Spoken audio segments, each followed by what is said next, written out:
ये कुरान शरीफ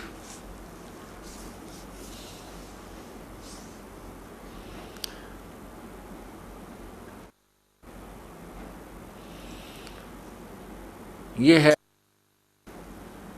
मुतरजम बरहसिया यानी सानुवाद स्टीपन। नीचे है नंद कुमार अवस्थी रूपांतरकार है इसका। और कहाँ से ये छपी है इसको देखिएगा, शेरवानी संस्करण।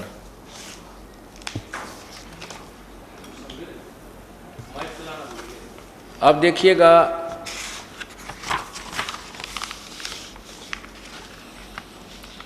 ये है जालिकम किताबु ला रैब फीही सलाल फीही। इसका अर्थ है कि यह वह इस्लामी किताब है जिसमें कोई संदेह की गुंजाइश नहीं है। नीचे देखिएगा कुरान शरीफ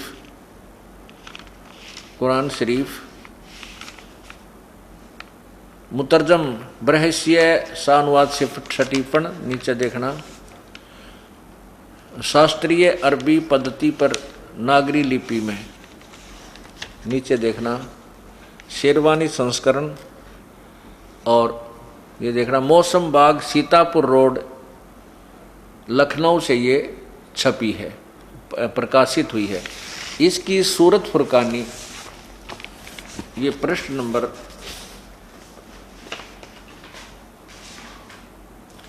ये देखिएगा प्रश्न नंबर 605 पर नीचे आइएगा। यह है सूरतुल फुरकानी 25। नीचे आइए, ये 52 नंबर आयत आपको दिखाते हैं। ये देखना आयत नंबर 52। इसमें क्या लिखा है यहाँ देखना। कुरान शरीफ का ज्ञान दाता, कुरान शरीफ का ज्ञान देने वाला अल्लाह अपने पैगंबर मोहम्मद जी को, हजरत मोहम्मद से कह रहा है कि तो ए पैगंबर तो काफिरों का कहा न मानना और इस कुरान की दलीलों से उनका सामना बड़े जोर से करो। अब इसमें क्या लिखा है, संस्कृत देखो इसकी।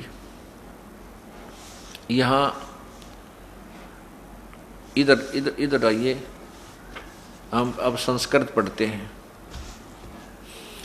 ये नीचे 52, बिल्कुल नीचे ये 52 है। इसमें ये कबीरन शब्द लिखा, कबीरन, कबीर कहो, कबीरन कहो। यहाँ देखना ये है फला तुतियल काफिरन व जाहिदुम बिही जिहादन कबीरन।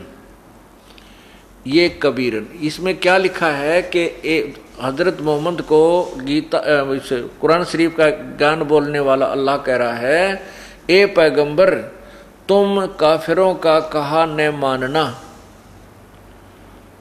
और इस कुरान शरीफ की दलीलों से उनका सामना बड़े जोर से करना। इन्होंने कबीर का अर्थ बड़ा कर दिया, कबीर का अर्थ बड़ा कर दिया कबीरन का। अब यहाँ इसका अर्थ ये बनता है कि कुरान शरीफ के ज्ञान देने वाला अल्लाह, जिसको हजरत मोहम्मद जी अपना भगवान मानते थे, वो कह रहा है कि मैं तुझे जो कुरान में ज्ञान दे रहा हूँ इस पर विश्वास करना। और ये काफिर लोग इस कुरान के ज्ञान को नहीं मानेंगे, वो कबीर को परमात्मा नहीं मानते, तो उनके साथ संघर्ष करना, लड़ना नहीं, तो उनकी बात मत मानना, उनकी बातों में मत आना। तो ये कौन है वो कबीर? अब 53 में श्लोक आयत में कहा है कि वो परमात्मा है जिसने 2 दरियाओं को मिला चलाया, जिसने सारी सृष्टि रची और जिसने सब या जितना भी 7 दिन में सृष्टि रची और 6 दिन में सृष्टि रची, 7वें दिन तक प्रजा बैठा। ये देखिएगा। अब यहाँ इसमें अब यहाँ देखिएगा 58 नंबर आयत में यहाँ लिखा है 57, इसका यहाँ देखना, ये लिखा है वह तवक्कल अलल हिजाहली या युतुम वैसे बहु, ये सारा है यहाँ लिख रहे इवादी कबीरा। अब हम इतना तो हमें भी नहीं आती है अरबी, लेकिन हिंदी कर रखी है इन्होंने, उससे बहुत कुछ बात बन जाती। यहाँ इवादही, इबादत माने पूजा होती है, इवादही माने पूजा के योग्य, वो खबीरा, खबीरा कहो चाहे कबीरा कहो, उन्होंने वहाँ कबीरन का अर्थ भी बड़ा किया है। 58 नंबर आयत में खबीरा का अर्थ भी इन्होंने बड़ा किया। 59 में देखना, फिर ये देखना, ये है अरहमानु फसल बिही खबीरन, खबीरन का अर्थ भी बड़ा किया, खबीरा कहो कबीरा कहो कबीर कहो। तो यहां देखिएगा, अब हम इन ये 52 नंबर आयत की हिंदी आपने पढ़ी थी, अब 53 की पढ़ो। और वही है जिसने 2 दरियाओं को मिला चलाया, एक का पानी मीठा प्यास बुझाने वाला और एक का खारी कड़वा, और दोनों में एक आड़ और मजबूत रोक बना दी। और वही है वो कबीर नामक अल्लाह, वही है जिसने पानी की बूंद से आदमी को पैदा किया, फिर उसको साहिब नसब यानी किसी का बेटा या बेटी, और ससुर वाला यानी किसी की का दामाद बहू बनाया। और तुम्हारा परवरदिगार हर चीज का करने पर शक्तिमान है। अब देखो, गीता ज्ञान, कुरान शरीफ का ज्ञान देने वाला अल्लाह कह रहा है कि वो परमात्मा तेरा जो भगवान है वो सर्वशक्तिमान, वो कबीर नामक भगवान है। आगे लिखा है कि और अल्लाह के सिवा ये काफिर जो हैं, ये काफिर अल्लाह के सिवा ऐसों को पूजते हैं जो न उनको नफा पहुंचा सकते हैं और न उनको नुकसान पहुंचा सकते हैं। अब 55 में क्या कहा, और काफिर तो अपने परवरदिगार से पीठ दिए हुए हैं, मुंह मोड़े हैं, अर्थात वो आन उपासना करते हैं, अन्य देवी देवताओं की पूजा करते हैं। और वे ए पैगंबर, हमने तुमको खुशखबरी सुनाने और सिर्फ अजब से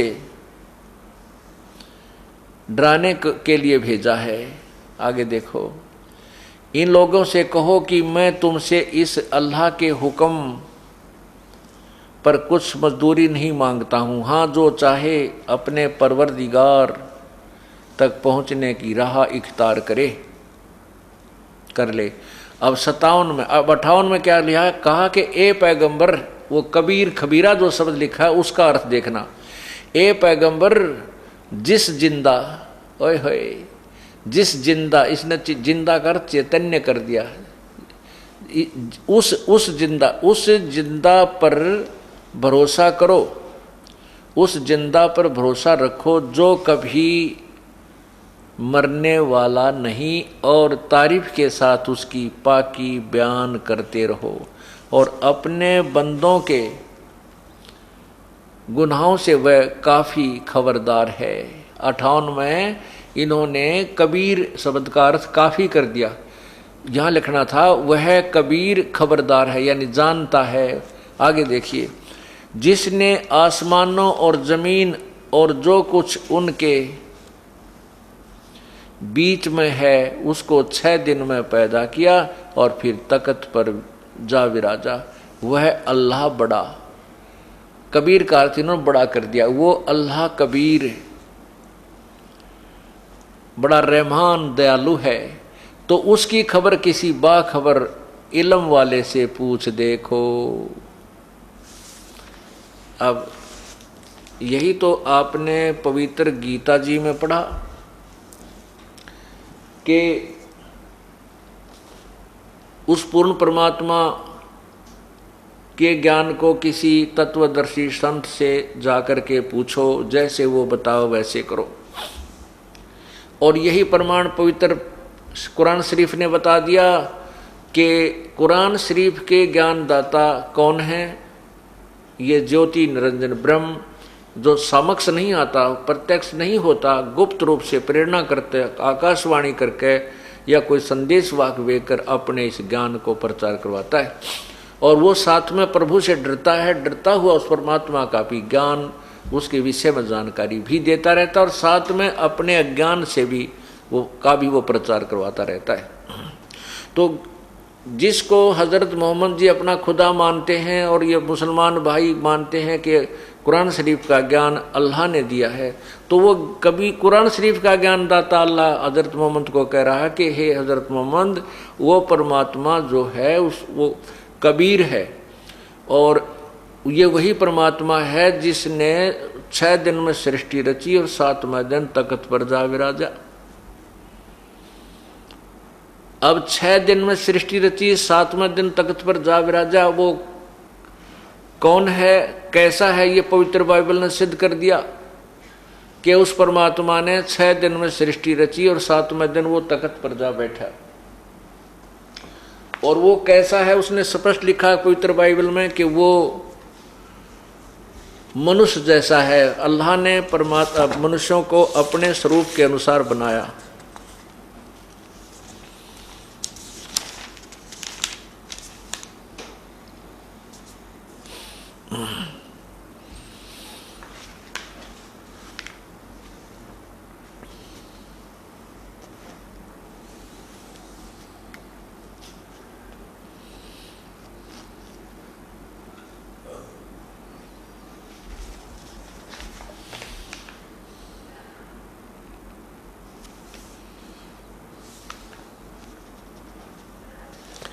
अब ये देखिएगा पवित्र बाइबल में ये स्पष्ट किया है कि परमात्मा ने 6 दिन में सृष्टि रची, अपने काम को समाप्त किया और 7वां दिन विश्राम किया। ये लिखा है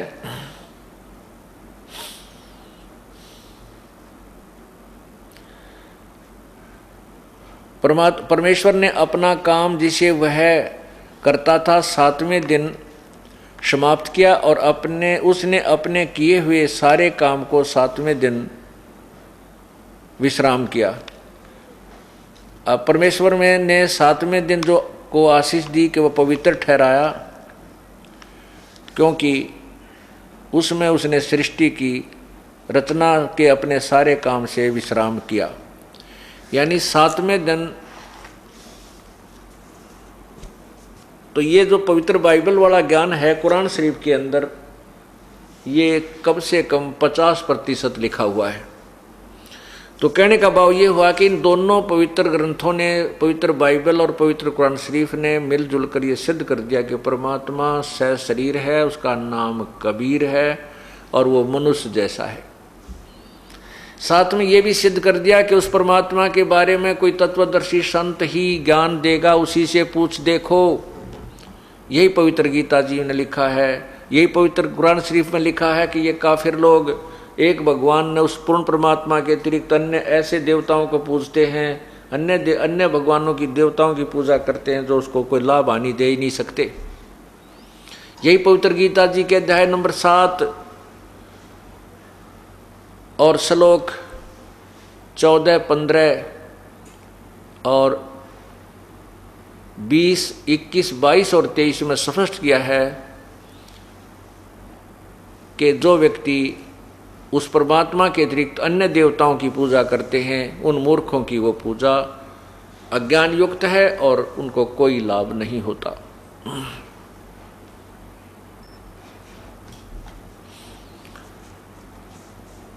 अब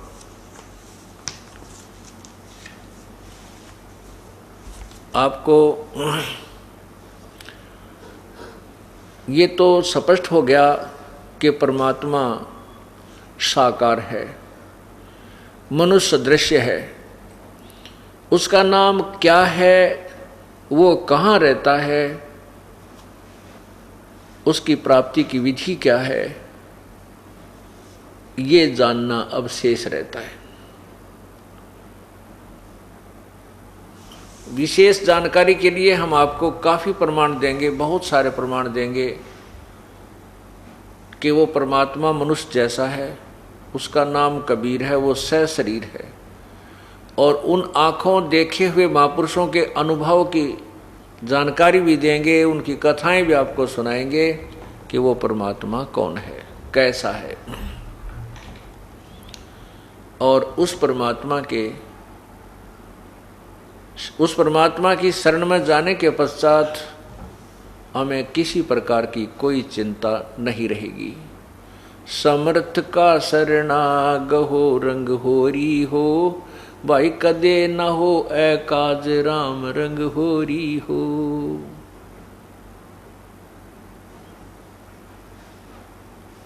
अब उस परमात्मा की महिमा, उसकी जानकारी पूर्ण परमात्मा की प्रारंभ की जाएगी।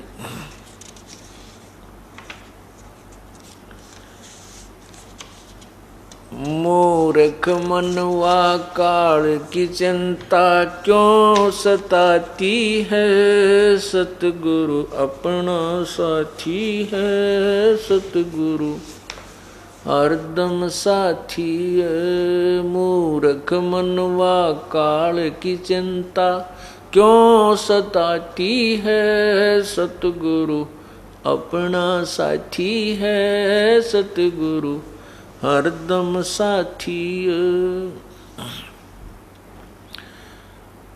अब यहाँ पर परमात्मा ने बताया कि ब्रह्मा का आसन खिसा जब सुनी काल की गाजे। ये ज्योति निरंजन जो भगवान है, ब्रह्म है, ये काल है, जो गीता जी के 11वें अध्याय के 32वें श्लोक में कहता कि अर्जुन मैं काल हूँ, सबको खाने के लिए प्रवृत्त हुआ हूँ और इन सब न खाऊंगा।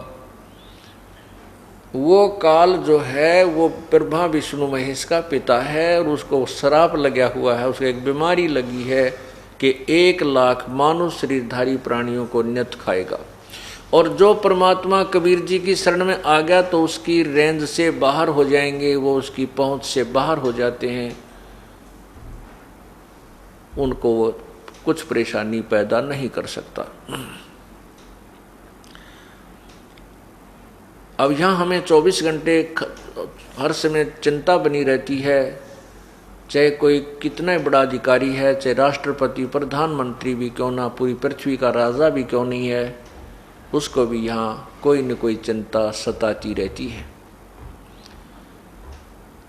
किसी को बीमारी की चिंता है, किसी को और कोई राज्य में कोई दिक्कत होने की चिंता है।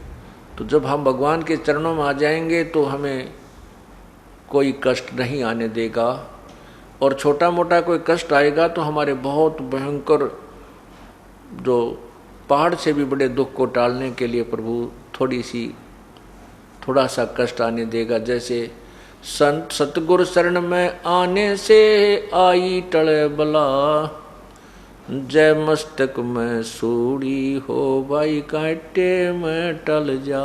जय भाग्य में हमारी किस्मत में सूली टूटना हो, फांसी टूटना हो, मृत्यु की सजा हो तो कांटा लाग के टल जा।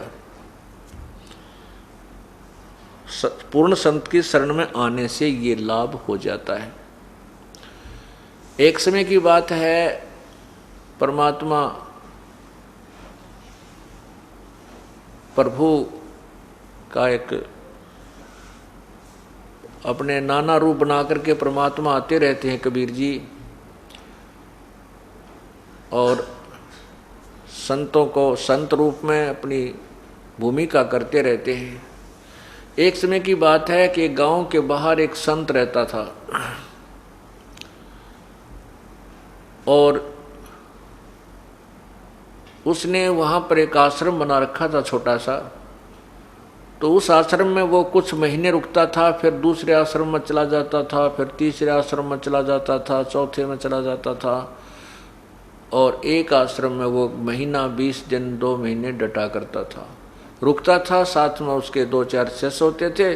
तो गांव वालों ने, जो उनके शिष्य थे, उन्होंने उस संत की सेवा के दिन बांट रखे थे। एक दिन वो परिवार उनको पूरे दिन का भोजन कराएगा, एक दिन वो कराएगा, उन्होंने पहले से ही निर्धारित कर रखे थे। तो इसी प्रोसीजर के अंतर्गत, इसी रूटीन में ये सब काम चल रहा था। एक दिन एक बहन जो संत की शिष्या थी, उसकी बारी आ गई खाना खिलाने की, और परमात्मा की कृपा होनी हुई, उसका दूध फट गया। दूध फट गया तो उस बहन ने सोचा आज तो बात बिगड़ेगी, जय गुरु जी के लिए खीर नहीं बनाई तय। एक मुश्किल से तो 1 महीने में नंबर आया है, और आज खीर ना बनी तो बात बिगड़ जाएगी। वो एक पड़ोसन के घर गई, जाके बैठ गई। पहले कोई वस्तु मांगने से पहले शिष्टाचार के नाते कुशल मंगल पूछी जाती है। उस सत्संग में जाने वाली बहन ने, जो नए सत्संग में जाने वाली बहन थी, उसके घर में जाके कहा कि बहन कुशल तो है। उस बहन ने कहा कि बहन के कुशल बताऊं, आपको सब पता है, छोटा सा बेटा था, मेरा छोटा सा बालक था, लड़का, उसी समय पति की मृत्यु हो गई थी। फिर मैंने सोचा था इस बच्चे ने पाल पोस दूंगी, बड़ा होगा, इसके आस पर मैं अपना दिन तोड़ रही थी कि बड़ा होकर के ये लायक निकलेगा और अपने काम ने संभाल लेगा। यो ऐसा निकम्मा हो गया, शराब पीने लग गया, नशे करता है, मेरी एक भी बात नहीं मानता, सारी सारी रात पता नहीं कहाँ घूमता रहता है, कभी देर से आता है, कभी सवेर से आता है, काम को कहती हूँ तो मानता नहीं है। मैंने तो रो रो के अपनी आंखें खराब कर ली है, क्या करूं, कहाँ जाऊं, कहाँ मरूं। तब उस बहन ने कहा, बहन आप सत्संग में जाने वाली बहन ने कहा कि आप मेरे साथ सत्संग में चला करो, वहां जाने से आपका दुख हल्का हो जाएगा। बहन भाइयों में बैठोगी, बतलाओगी, भगवान की चर्चा सुनेगी, तेरा कष्ट कुछ नरम बनेगा। वो बहन कहने लगी कि बहन मैं नहीं जा सकती सत्संग में, क्योंकि मेरे सिर पर धनी नहीं है, मेरा पति नहीं है। तुम्हारे तो पति हैं और दुनिया की जुबान बंद है। यदि मैं सत्संग में जाने लगी तो ना जाने लोग के बात बनाएंगे कि इस पर धनी नहीं है सिर पे, और ये ऐसे ऐसे बदनाम किया करेंगे। तब वो सत्संग में जाने वाली गुरु की शिष्य ने समझाया, बेबे हे बहन, हमने समाज नहीं देखना, हमने अपना आत्म कल्याण देखना है। देखो मीरा सत्संग में सुने हुए विचार जो थे गुरुदेव से, तो वो गुरु की शिष्या बताने लगी कि मीराबाई ने समाज नहीं देखा, भगवान देखा। यदि मीराबाई समाज से डरकर और सत्संग में ना जाती तो मीराबाई को कोई याद नहीं करता, उसका मोक्ष नहीं होता, वो भी कितना गधी बनी फिर रही होती। मीराबाई को ये समझ में आ गया था कि ये समाज मेरे को कोई लाभ नहीं देगा, जब मैं शरीर छोड़कर जाऊंगी उस समय मेरा किया हुआ पुण्य और ये भजन मेरे साथ रहेगा। जिस कारण से उसने, मीराबाई ने समाज को नहीं देखा, भगवान को देखा। ए बहन, संतों के शरण में जाने से ये दुख भी दूर हो जाया करते हैं, तो हो सके तेरा लड़का भी सुधर जा। अब उस बहन की ये बात सुनकर कहने लगी, बहन गुरु शिष्य, जो गुरु की शिष्या थी, उसकी बात सुनकर वो अनुपदेशी जो उपदेश नहीं ले रही थी, वो कहने लगी, बहन मेरे बस की बात नहीं सत्संग में जाने की। हाँ तो आप कैसे आना हो गया तेरा? तो जो सत्संग में जाने वाली यानी गुरु की शिष्या थी, वो कहने लगी, बहन आज मैंने गुरुदेव का भोजन देना था, मेरा सेवा का नंबर है और हमारा दूध फट गया।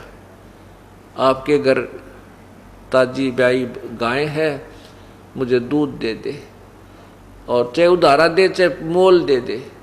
उस बहन ने आओ देखा ना ताओ देखा, दूध काट के उसी टाइम निकाल करके भैंस के थनों से खुट्टी का टांग रखा था, बाल्टी ज्यों की तो भरी हुई, उठा के वह बाल्टी सारी की सारी उसके पात्र में डाल दी और कहने लगी, बहन जी आप ये दूध ले जाओ। अब वो गुरु की शिष्या ने कहा, बहन कुछ तो रख ले घर के लिए। अके नहीं, आज तो सारा ही ले जा, इसने मेरे भी भाग जाग जाएंगे, महात्मा जन भगत जन भोजन खाओगे हैं, और आप ले जाओ। अब पुण्यात्माओं अच्छे काम में सहयोग दे तो पुण्य बन जाते हैं। और अच्छे काम में जो बाधा करता उसको पाप लग जाते हैं। अब वहां से उस बहन के पुण्य शुरू हो गए, परमात्मा में उसका सिर हो गया, उसमें उसका साझा बन गया। उसी दिन से वो आहार संतों ने खाया, भक्तों ने खीर खाई। कुछ दिनों के बाद उस बहन ने जो सत्संग में जाती थी, उसने विचार किया, परमात्मा ने प्रेरणा की कि इतनी भाग्यवान बहन है, इतनी दाता है वो, कि उसने सारा दूध उठा कर दे दिया। हो सकता है वो भगवान के चरणों में चल पड़े, उसका उद्धार हो जाए, बड़ी भाग्यवान है, बहुत अच्छी नीयत की है। उस सत्संग में जाने वाली बहन ने सोचा कि मेरे से भी कोई मांगन आ जाती सत्संग, हमारी गुरु की शिष्या, तो भी मैं सारा दूध नहीं देती उसको, थोड़ा सा देती, अपना रख लेती। और उसने तो ना वो सत्संग सुन रखा, ना वो कभी ऐसे विचार उसके अंदर आए, और वो इतनी दयालु है कि उसने सारा दूध उठा के दे दिया।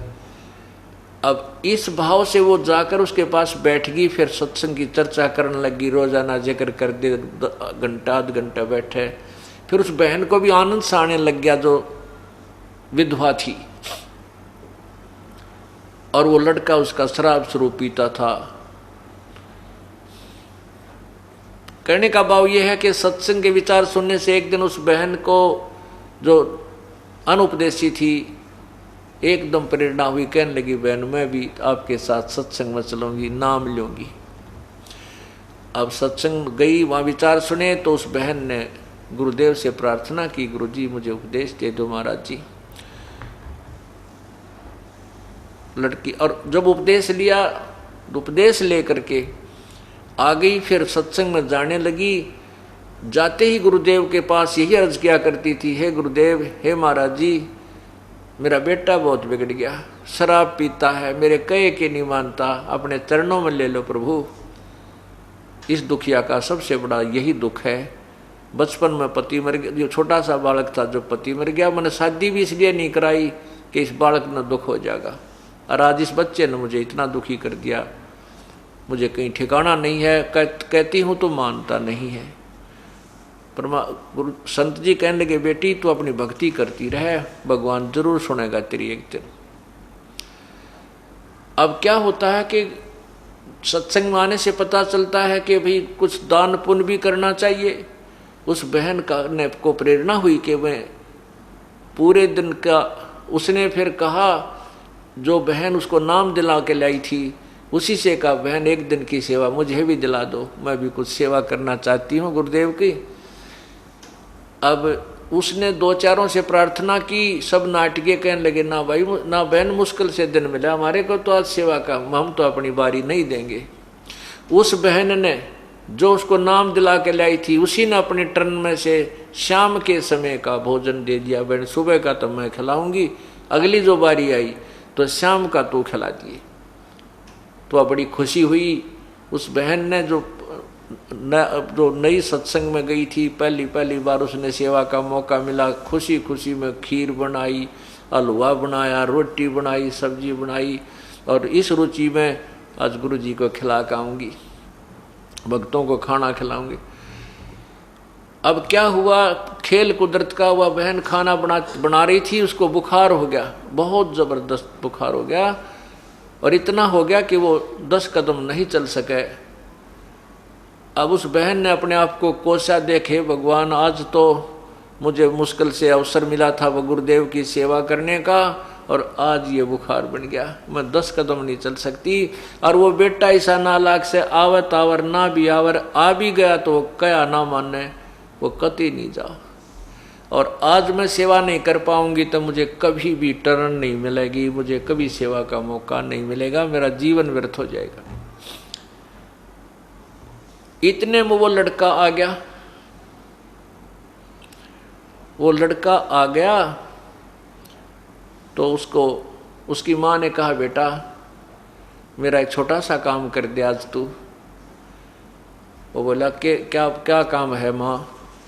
बेटा मैंने ऐसे ऐसे नाम ले लिया गुरु जी का, और ऐसे ऐसे वो तेरी चाची ताई से मैंने शाम का सेवा मांग रखी है, गुरु जी का भोजन दे करना बेटा, मेरा बुखार हो गया देख। अब वो लड़के ने माँ का हाथ पकड़ के देखा, बोला माँ बुखार तो बहुत तेज है तेरे। तो उसकी माँ बोली बेटा ये रोटी मैंने बांध डाल रखी है और तू आश्रम में दे आ। वो थोड़ी सी दूर पर आश्रम था, एक किलोमीटर दूरी पे। तो वो उस लड़के ने के स्कीम बना रखी। उस लड़के ने, हाँ, तो वो लड़का ना हट गया, अकना मैं ना जाऊं, मैं ना देखा हूं तेरे गुरुजी का भोजन। उन्होंने के स्कीम बना रखी, वो चोरी करने लगे। और उन्होंने उस अपने साथियों से मिलकर उस बहन के लड़के ने और अन्य साथियों ने सलाह बना रखी कि रात्रि के समय राजा के महल में चोरी करांगे। रानियां के 9-9 लाख के हार होते हैं, इतना बढ़िया सोना होता है, और उसको लावांगे और मालो माल हो जावांगे, ऐसे मकान बनावांगे, खूब दारू पिया करेंगे। बच्चे थे जैसे अपने मन में मियाँ मिट्ठू बने वो। उन्होंने स्कीम बनाई कि रात्रि में 12 बजे उस मंदिर में इकट्ठे होंगे, वहाँ आ जाना, फिर वहाँ से चोरी करने चलेंगे। अब उस लड़के ने तो वो 12 बजे दिखे थे, कहीं मैं सत्संग में चला जाऊं और मैं लेट हो जाऊं और मेरे साथी चले जाऊं चोरी करने, तू पीछे रह जा, तुझे आज हार ना मिले ना सोने क्या, तू कंगाल रह जाएगा। उसने उस अपने नुकसान को देखते हुए माँ को कति मना कर दिया कि मैं नहीं देखा हूँ तेरे गुरुजी का भोजन। अब वो माँ असहाय होगी, वो बोली रे निकम्मे तू आजाद युग मेरे आजाद युग काम कर दे बेटा, जिंदगी में तने काम नहीं कहूँगी। और वो मेरी साथन थी बहन, वो भी जा चुकी है, अगर मैं उसके हाथ से भी पहुंचा देती, सब जा चुके हैं सत्संग में जाने वाले। तो उसने वह नो कह रोन लगी बैठ के एक तरफ, और तो कोई चारा के चला। वो 15-16 साल का हो रहा था, छोटा बालक होता, धमका दे, पीट दे, खुरका के भेज दे। एक तरफ जाके कोण में बैठ के खूब रोए, ए भगवान इसी पापन को क्यों जन्म दो थे, मुश्किल से सुथरी अशुभ कर्म करने का अवसर मिला था, आज ये विभाग में कोई ना मुझ पापन के। तो उस लड़के ने दया आ गई मन में कि देख माँ बहुत दुखी हो रही है, अरे बा तो 8 बजे हैं, तो दिया घंटा लग जाएगा, गणित गणा 9-10 बजे तो ही फारिग हो जाएगा। तो उसने कहा ला माँ रोआ मत, ला मुझे दे, कहाँ रखा हो, दे के आता हूँ।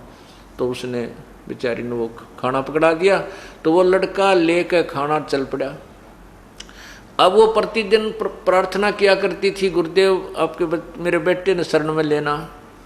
जो सत्संग में बहन भाई जाया करते थे, उन्हें देखा कि उस बहन का लड़का आज रोटी ले आ रहा है, लेकर आ रहा है। तो सब ने खुशी हुई कि गुरुदेव ने बड़ी सुनी, उसका बेटा भी शरण में आ गया। तो उन्होंने कहा गुरुजी आज वो बहन जो आपसे बार बार प्रार्थना किया करती थी, मेरा बेटा बिगड़ गया, उसको शराब पीता है, आज वो आपका खाना लेकर आया है। आपने बड़ी सुनी, उस बहन की बहुत दुखी थी।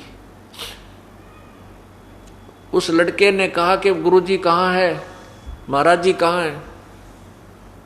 उन्हें सत्संग गए हुए भक्तों ने कहा भाई महाराज जी स्नान करने गए हैं, अभी आ जाते हैं।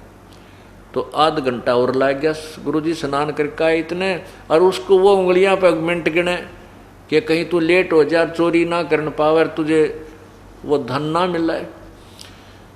महाराज जी आए, आसन ला रखा था खाना खाने के लिए, वहाँ वो खाना उन भक्तों ने खोल कर गुरुदेव के सामने रख दिया। तो गुरुदेव ने कहा बेटा आ जा, तो मेरे निकट बैठ जा। बताने लगा बेटा बीड़ी शराब तम्बाकू नहीं पीनी चाहिए, मनुष्य जीवन ऐसे नहीं मिलता, इसमें परमात्मा का नाम लेना चाहिए बेटा। महात्मा ने सोची तो न्यों थी कि वह माई बहुत दुखी रहे बेचारी, अरे बच्चे ने समझा दो 2 मिनट इसकी बात समझ में आ जाओ, यू नाम में ले ले। लेकिन वो लड़का ने बोला बाबा जी रोटी खा जल्दी, मैंने देर हो है, शिक्षा की जरूरत नहीं मुझे तेरी की, मेरी माँ बीमार होगी इसलिए मैं खाना लेकर आ गया, न मैं ना हूँ तुम्हारे पास। वो महात्मा जी ने सोचा बात लड़की ठीक रो है, निकम्मा बिल्कुल ही, तो बोलन का भी ना बेरा। इसने खाना खा लिया और उसने खाना खाते ही ठाक वो बर्तन और भाग लिया। अब वो दौड़ा आ रहा था, रास्ते में उसके पैर में कांटा लग गया, सूल चल गई अच्छी पूरी लंबी, और वह लग के अंदर टूट गई, शरीर के उस पैर के अंदर ही टूट गई। अब वो लंग करता हुआ घर में प्रवेश हुआ। जो बर्तन लेकर गया था वो वहाँ आंगन में जाकर पटक्का मारे और कहने लगा, गया था तेरे सत्संग में, मेरे पैर में कांटा लग गया, आज के बाद भेजिए, मैंने कभी उस पाखंडी के पास कभी नहीं जाऊं, मेरे पैर में कांटा लग गया। अब उस माई ने सोचा, उस बहन ने सोचा, देख मैं किसी दुर्भाग्यन हूँ, हे परमात्मा या क्या बनी, क्या आज ही इसका यूँ कांटा लगना था? ये तो ऐसा निकम्मा है, ना खुद जा सत्संग में, ना मन न जान दे आज के बाद। हे प्रभु ये बहुत माड़े भाग मेरे। तो माँ थी, उसने उठी, सोचा कोई बात नहीं, बाद में देखी जाएगी क्या होगा। तो कहा, बेटा के लाग गया तेरे? अग मेरा कांटा लाग गया, देख कितना लंबा युट, दर्द बहुत हो रहा है। तो रात्रि का समय था, उस समय तो माँ ने फर्स्ट एड करके उसका पट्टी बांध दी, बेटा सुबह कांटा निकाल लेंगे, तो निकला नहीं। वो कोई तेल पानी का फवा फवा बांध दिया करते हैं, वो नरम हो गया। तो सुबह उठ कर उसने माँ ने उसका कांटा निकाल दिया। उधर से वो चोरी करने नहीं जा पाया, उसके साथियों ने आध घंटा बाट इंतजार किया, वो चोरी करने के लिए राजा के महल की तरफ चल पड़े। महल में प्रवेश करने की चेष्टा कर ही रहे थे, सैनिकों ने उनको पकड़ लिया, सिपाहियों ने पकड़ दिया, राजा के पेश कर दिया सुबह सुबह, रात नहीं। तो मंत्रियों ने कहा कि हे राजन, ये इतने खूंखार बदमाश हैं, इतने खूंखार चोर हैं, जब राजा के महल में भी चोरी करने की नीयत रखते हैं तो आम जनता को ये कैसे बख्शेंगे, इनको सजाए सूली दी जाए। राजा ने मंजूर कर दी कि आज शाम को 4 बजे इनको सूली तोड़ दो सरेआम। अब उनके गले में सुबह सुबह 8 बजे उनके गले में गाल का पट्टी कि हम अपराधी हैं, हम राजा के महल में चोरी करने जा रहे थे, सोच रहे थे हम चोर हैं, आज शाम के समय हमारे को सूली पर चढ़ाया जाएगा, कोई सुनता हो तो ऐसा पाप कभी मत करना। ऐसा उनके गले में पट्टी बांध रखी, उनके मुख से कलाते हुए काला मुंह करके सारी नगरी में एक विशेष बैंड बजाते हुए वो राजा घुमाया करते, राजा के नौकर सैनिक घुमाया करते थे कि उनको देखकर और प्रजा डर जाए, कोई चोरी ऐसी गलती ना करे, इस दृष्टिकोण से। अब उसके साथियों को वो पुलिस वाले गढ़ते हुए पीटते हुए ला रहे थे और कह रहे थे, बोलो हम चोर हैं, राजा के घर चोरी करने की सोच रहे थे और आज हम शाम को 4 बजे सूली पर चढ़ाए जाएंगे, हमारी मौत हो जाएगी, कोई भी चोरी मत करिए। ऐसा वो नगरी में घूमते हुए आ रहे थे। तो जब वो एक विशेष प्रकार का बैंड बजता था तो सभी ये देखने के लिए अपने घरों से बाहर आ जाते हैं नागरिक कि देखें इन्होंने क्या कसूर कर दिया, क्या अपराध किया है। वो दोनों माँ बेटा भी अपने घर के बाहर आकर खड़े हो गए। अब उस लड़के ने देखा कि ये तो मेरे साथी हैं और इनको आज शाम को सूली तोड़ा जाएगा, जिनके साथ मैं चोरी करने के लिए जाना चाहता था। अब वो कहते हुए आ रहे हैं कि हम चोर हैं, हम राजा के घर चोरी करने जा रहे थे हमारे, और कोई भी आज हमें शाम को 4 बजे सरेआम उस स्थान पर सूली तोड़ा जाएगा, यानी मेरे को सजाए मौत दी जाएगी। अब वो लड़का ने तो पहचान दिया अपने साथी। माँ को क्या पता था कि ये इससे के मित्र हैं। माँ तो अपना जाकर जब वो चले गए आगे को घर से, माँ तो अपना काम लागी, झाड़ू झप्पात करने लगी, और वो लड़का अपनी माँ के पास जाकर रोने लग गया और माँ के सीने से लग कर बुरी तरह रोने लग गया। कहने लगा, हे माँ, धन है तेरे गुरुदेव को, अगर कल मैं सत्संग में नहीं जाता, तेरे गुरुदेव का खाना लेकर नहीं जाता, हे माँ तेरा बेटा नहीं था, आज मैं सूली तोड़ दिया जाता। अब माँ नौकर निकम्मे, क्यों सूली तोड़ दिया जाता, तू क्यों डर गया इतना, मेरा बेटा कोई चोर थोड़ा ही है। माँ ने ये नहीं मालूम था कि चोरी करता, इतना जरूर पता था कि ये शराब स्वरूप तो पी लेता है। तब उस लड़के ने सारी कहानी बताई, माँ मैं पक्का चोर हो गया था और आज रात में मैंने इनके साथ जा कर के चोरी करनी थी, अगर मैं तेरे गुरुदेव का भोजन लेकर नहीं जाता और मेरे पैर में कांटा ना लगता, माँ तेरा बेटा नहीं था। अब उस समय उस बालक ने सारी याद आवा है कि जब मैं मर जाता माँ तेरा क्या होता आप कैसे जीती। यानी इस तरह के विचार उस परमात्मा की कृपा से उस अनाड़ी बालक में मालिक ने वो सोशल छिद्र करके उस बालक को सीधा कर दिया और फिर माँ के साथ जाकर उसने गुरुदेव से उपदेश लिया, अपना जीवन कल्याण कराया।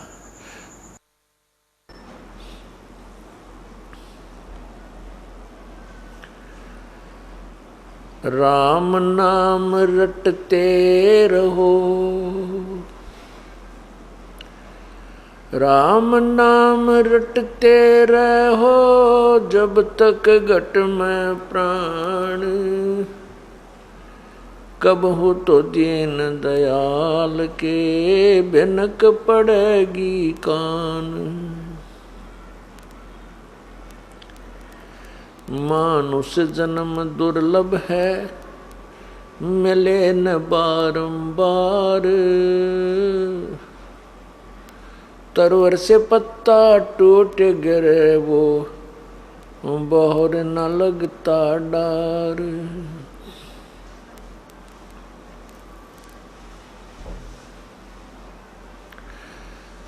बंदे तो कर बंदगी, जय चावे दीदार,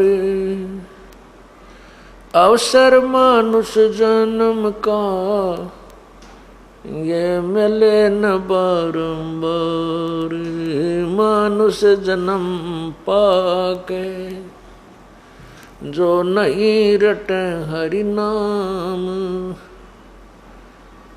जैसे कुआं जल बिना, बनवाया क्या काम।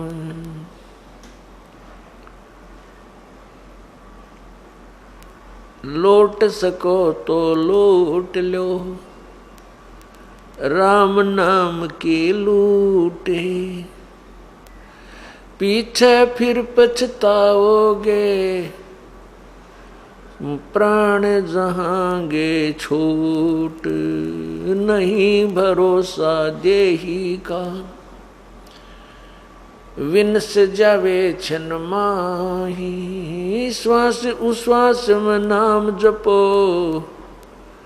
और यतन कछु नाई। श्वास उश्वास में नाम जपो, व्यर्था श्वास मत खो। ना जाने इसे श्वास को, आवन हो कि न हो। वो पृथ्वी पति चकवे गए, जिनके चक्कर चलंत। रावण सरीखे कौन गिने, ऐसे गए अनंत।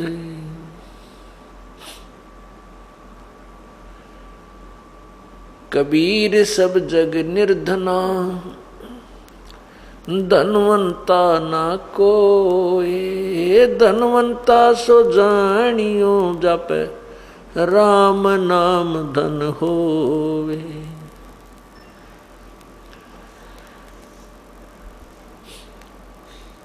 परम पिता परमात्मा सर्व सृष्टि रचनहार कबीर बंदी छोड़ की असीम कृपा से ये 5 दिवसीय सत्संग 14 जून सन 2008 को प्रारंभ हुआ। आज ये 3रा दिन है उस परमपिता की महिमा का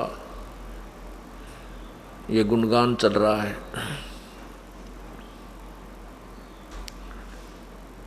सत्संग के अंदर ये याद दिलाया जाता है कि हे प्राणी, ये मनुष्य शरीर आपको परमात्मा प्राप्ति के लिए ही प्राप्त हुआ है। यदि हम मनुष्य शरीर पाकर के शुभ कर्म नहीं करते, परमात्मा को याद नहीं करते, प्रभु की भक्ति शास्त्र विधि अनुसार नहीं करते, तो मनुष्य जीवन में और अन्य प्राणियों के जीवन में कोई अंतर नहीं है। संतानोत्पत्ति, उसके अंदर मोह ममता, राग द्वेष, मैं मेरी, लड़ाई झगड़े, खींचातानी और बाकी अन्य कुमत प्रत्येक प्राणी के समान है।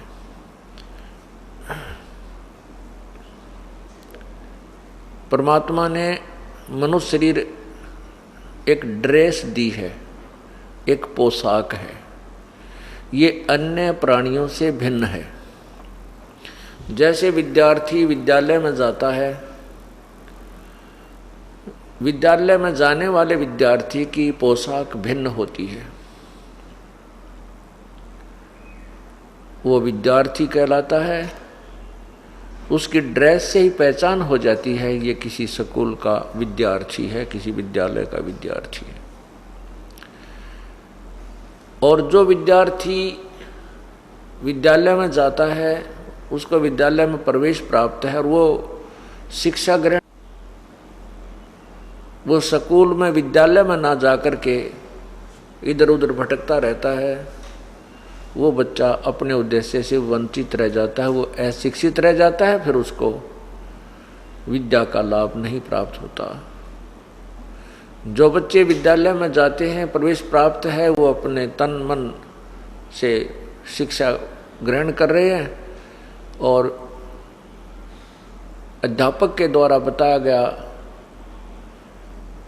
होम टास्क, स्कूल टास्क सारा कर रहे हैं,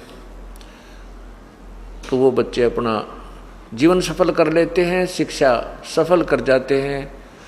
आगे जाकर के वो कोई उच्च अधिकारी लगता है, कोई अच्छा व्यवसाय में अपना परफेक्ट हो जाता है, बढ़िया अपना रोजगार कर लेता है।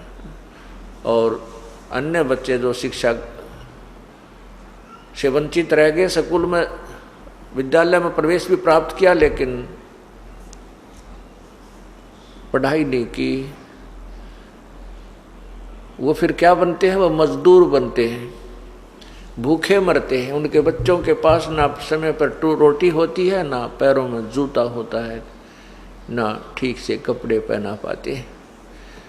उसके विपरीत जो बच्चे अपनी पढ़ाई कर गए, उनके बच्चे अच्छे मकानों में रहते हैं, अच्छा आहार करते हैं, गाड़ियों में चलते हैं।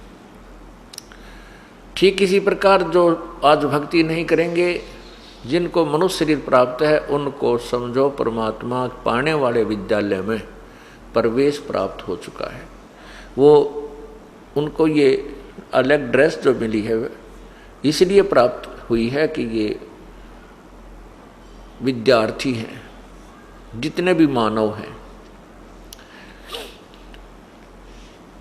और मानव शरीर पाकर जो नहीं रटे हरि नाम, फिर जैसे कुआ जल बिना बनवाया क्या काम। जैसे कुआ खोद रखा है, बना रखा है, उसके ऊपर अच्छी छतरी भी बना दी है, जल उसमें है नहीं, तो वो नाम कुआ अवश्य है उसका, लेकिन गुण कुएं वाले नहीं हैं। जो मनुष्य शरीर पा करके मानव शरीर, स्त्री या पुरुष का, ये मानव शरीर कहलाता, ह्यूमन बॉडी। ह्यूमन बॉडी यानी मानव शरीर कहलाता है। तो इसी प्रकार जो मनुष्य शरीर प्राप्त करके परमात्मा की भक्ति नहीं करता है, दान धर्म नहीं करता है, बुराइयों से दूर नहीं है, तो उसमें वो मनुष्य वाले गुण नहीं हैं, अन्य प्राणियों वाले ही गुण हैं। फिर बताते हैं, मानुष जन्म दुर्लभ है, ये मिले न बारंबार, तरवर से पत्ता टूट गिरे, वो बोर न लगता डारे। ये मानुष जन्म दुर्लभ है। ये मनुष्य शरीर बहुत ही कठिनता से प्राप्त होता है। बहुत ही पुण्य कर्म जब आपके संचित कर्मों में होते हैं, उनके आधार से आपको मानव शरीर प्राप्त होता है। और मानव शरीर प्राप्त करके हम भगवान नहीं भगते हैं, तो पूर्व जन्म की पुण्य कर्मों को हम यहीं खत्म कर जाते हैं।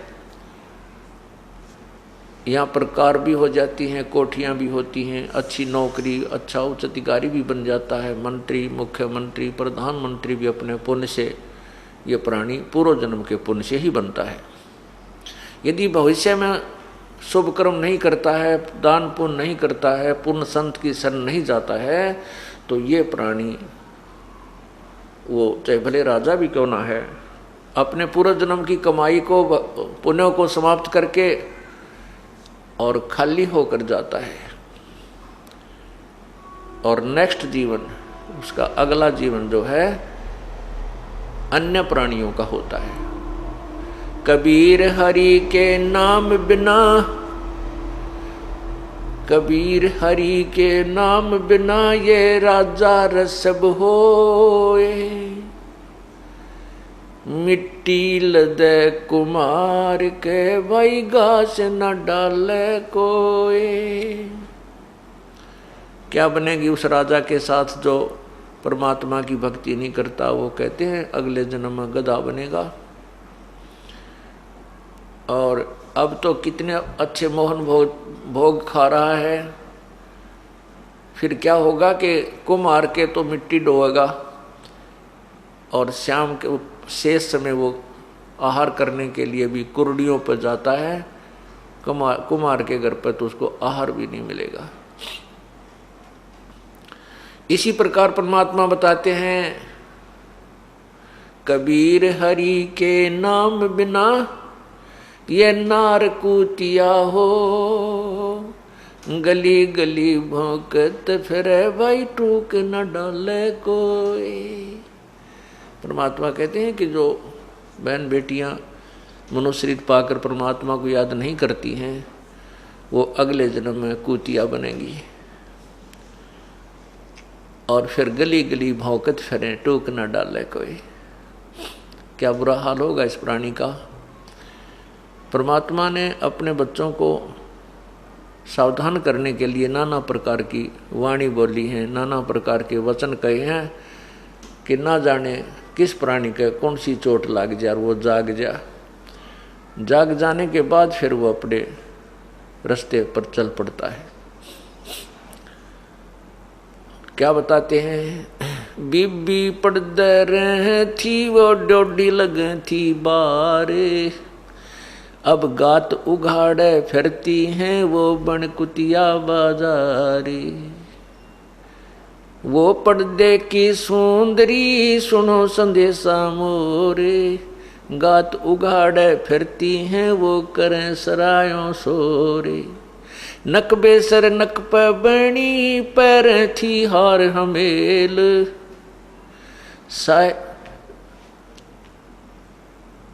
नारी से सुंदरी से कुतिया बनी सुन साहेब के खेल।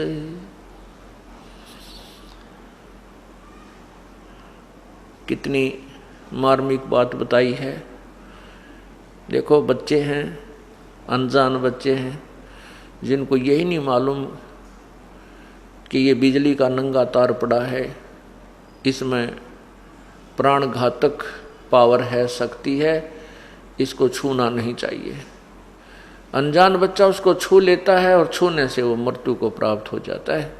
जब वो बच्चा समझदार हो जाता है, बड़ा होता है, उसको बताया जाता है कि इसमें बिजली है, तो उसका माइंड, उसका दिमाग उस बात को, मस्तिष्क स्वीकार करता है और फिर वो बच्चे को ज्ञान हो जाने से डरता है। उस बिजली के नंगे तार को स्वयं भी हाथ नहीं लगाता, दूसरों को भी सावधान कर देता है कि देखो ये नंगा तार पड़ा है, दूर हो जाओ, दूर हो जाओ। और जब वो बच्चा था, उसको ज्ञान नहीं था, अनजान था, अबोध था, उसको स्वयं ही पकड़ लेता है। ठीक इसी प्रकार जब तक हम सत्संग में नहीं आते, हम अबोध बच्चे हैं, चाहे बहन है चाहे भाई हैं। और सत्संग में आने से हमें पता चलता है कि जो क्रियाएं हम कर रहे हैं केवल यही बहुत नहीं है।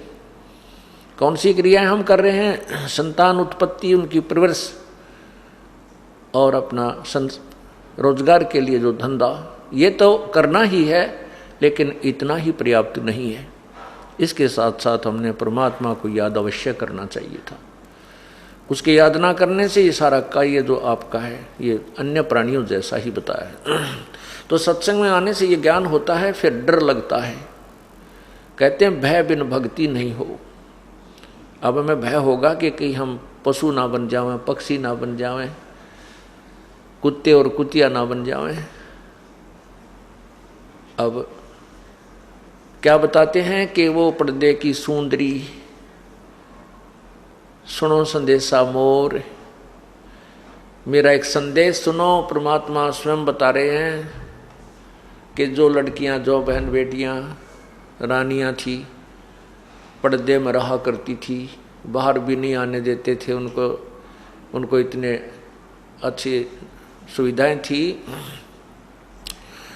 और एक से एक सुंदर वस्त्र पहना करती थी, सुंदर आभूषण, महंगे आभूषण पहनती थी, बहुत ही बहुमूल्य आभूषण पहना करती थी, गले में सोने के कई लाख रुपए की रानियां कई लाख रुपए का हार पहनती थी गले में। वो तो कोई बात नहीं, परमात्मा ने आपको जैसी सुविधा दी है वो आपके पूर्व जन्म के पुण्य हैं, उनको ही प्राप्त कीजिए, परंतु परमात्मा को याद अवश्य कीजिए। सिर्फ इतनी सी बात बताना चाहते हैं संतजन के जो क्रिया तुम कर रहे हो इसमें एक सब्जेक्ट और ऐड कर लो, और कुछ भी बात नहीं है। हाँ, बुराई तो त्यागनी पड़ेगी, बुराई तो मनुष्य जीवन में करनी ना चाहिए। बीड़ी, शराब, मांस, तम्बाकू, चोरी, जारी, ठगी, बकवाद, ये तो मनुष्य से अलग जो कैटेगरी बनाई जाती हैं, जो जिनको राक्षस कहते हैं, उन्हीं वो करते हैं। ये अच्छा काम मनुष्य या बुरा काम मनुष्य नहीं करते हैं।